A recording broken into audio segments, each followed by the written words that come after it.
traders, kembali lagi di DidiMax Forex Insight. Sebelumnya perkenalkan, nama saya Devi, salah satu trading analis dari DidiMax, selaku host di sini, dan di sebelah saya ada Master Fendi selaku narasumber kita di hari ini.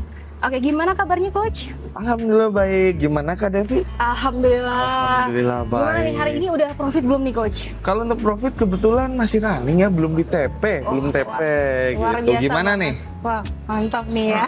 Ya. Oke, kita di sini bakal bahas peluang market di minggu ini. Oke, langsung aja nih Coach ya. Di pertanyaan yang pertama tentang USD ISM Service PMI nih.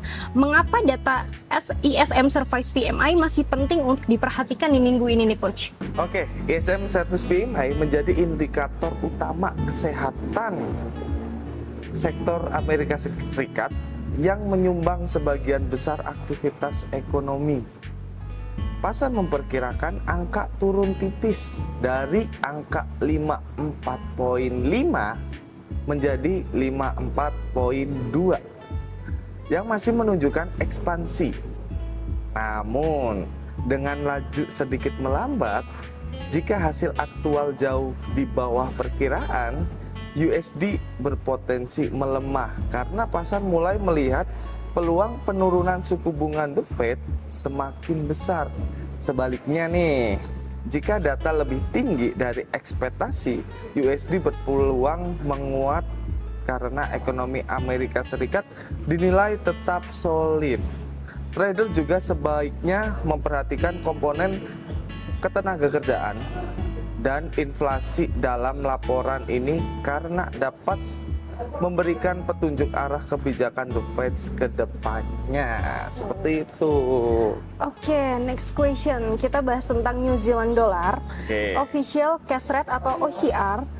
Apa yang perlu diperhatikan dari keputusan suku bunga RBNZ ini, Coach? Oke, pasar memperkirakan RBNZ ini akan menaikkan suku bunga dari 2,25% menjadi 2,50% sebagai upaya menjaga inflasi tetap terkendali. Namun, fokus utama bukan hanya kenaikan suku bunga, melainkan juga sinyal kebijakan berikutnya. Jika RBNZ masih membuka peluang kenaikan suku bunga lanjutan, NZD berpotensi menguat. Sebaliknya, jika Bank Sentral memberi sinyal bahwa siklus pencatatan mulai berakhir, NZD justru bisa tertekan meskipun suku bunga naik sesuai ekspektasi. Seperti itu. Oke. Pertanyaan selanjutnya nih tentang RBNZ rate statement dan press conference-nya nih.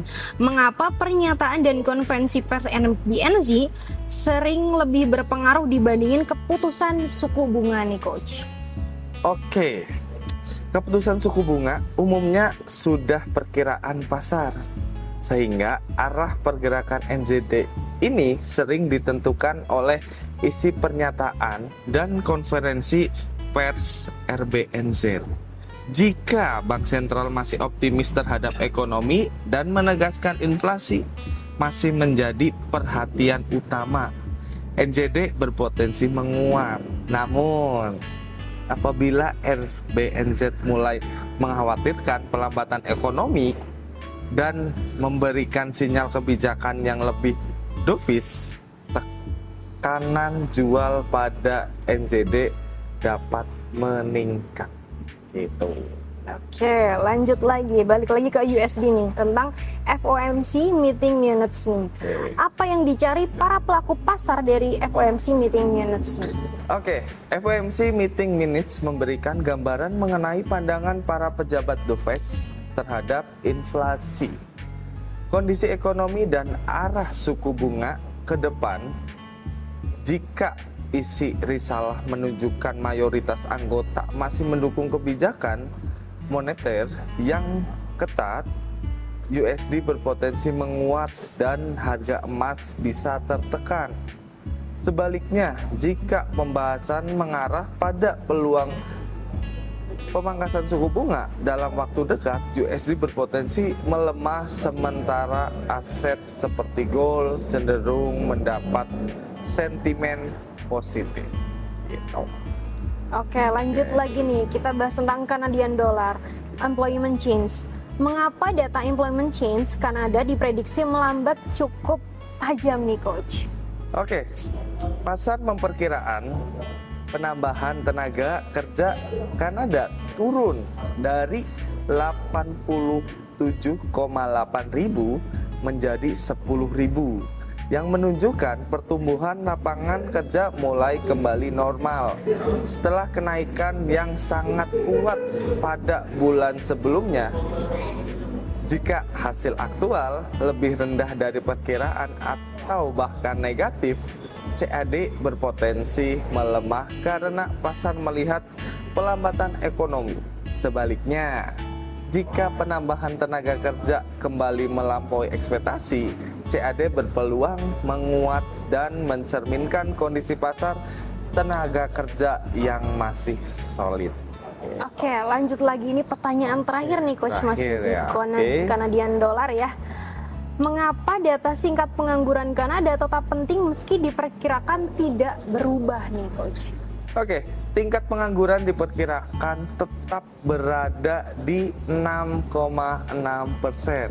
Namun, dampaknya akan sangat berpengaruh pada hasil unemployment change yang rilis bersamaan. Jika tingkat pengangguran turun dan tetap stabil disertai pertumbuhan lapangan kerja yang kuat, CAD berpotensi menguat karena menunjukkan ekonomi masih sehat.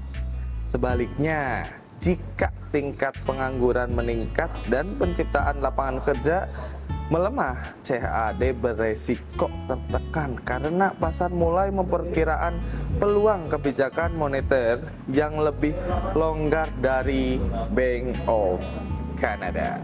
Gitu. Wah, luar biasa banget. Oke. Nah, itu tadi kesimpulan dari Didi Mac Forex Insight hari ini. Saya Devi, izin pamit undur diri. Dan Sevin DDC, semoga bermanfaat dan salam cuan.